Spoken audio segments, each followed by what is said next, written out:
I'm here at the Hungaroring in F1 2020 as we round the last turn, and I'm going to see what sort of time I get compared with Lewis, who did a 115, and Nikita, who did a 118. You can see Lewis's lap in the lower left corner. This is a very short front straight, and by the time you get to 8th gear, you're already slowing down for this turn, which is really tight, and it's hard to find traction as you exit the corner. We enter the second DRS zone before slowing down for this very tight corner. Where I'm drifting wide, but you can't drift too wide because you have to set up for this flat out right turn here. And then we go up the hill to my favorite turn on the track because it's totally blind and it just suddenly presents itself to you. And if you get that right, it's really satisfying. You have to be careful coming out of this turn that you don't spin the rear tires, and then you go into this pretty fun chicane here. And then you have to be careful here because it's a little tighter than you think, and this is much tighter, and it's easy to go wide on this turn, might go a little too wide. This turn is flat out, and then this turn looks much tighter than it actually is, so you have to make sure not to slow down too much. And then we go to this turn, which I've never figured out how to get right. And then this other hairpin here, which seems to last forever, and then you have to, again, be very careful not to spin the rear tires, and then into this final turn on the track where there's plenty of traction so you can drift wide, and head to the start-finish line where I get a 119.593, so about 2/3 of a second slower than Nikita Mazepin.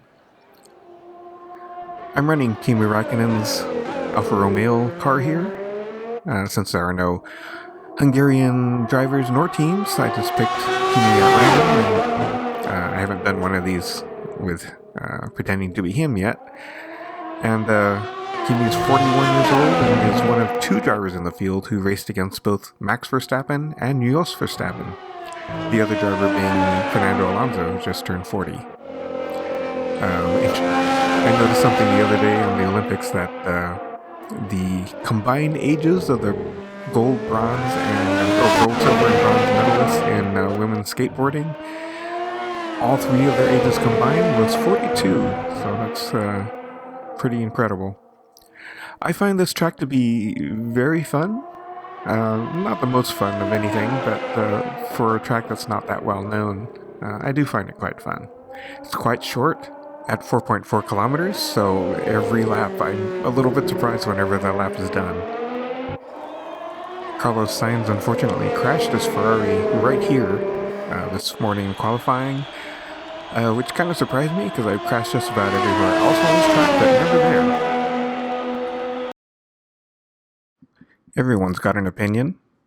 So here's mine about the Lewis Hamilton-Max Verstappen crash at Silverstone. This is the accident. This was 100% Lewis's fault. Max did, you could say, squeeze him, but he still left quite a lot of room on the inside, which would have worked assuming Lewis hadn't lost control of his car. But Lewis understeered into Max's car. The other thing is Copse is not a typical turn.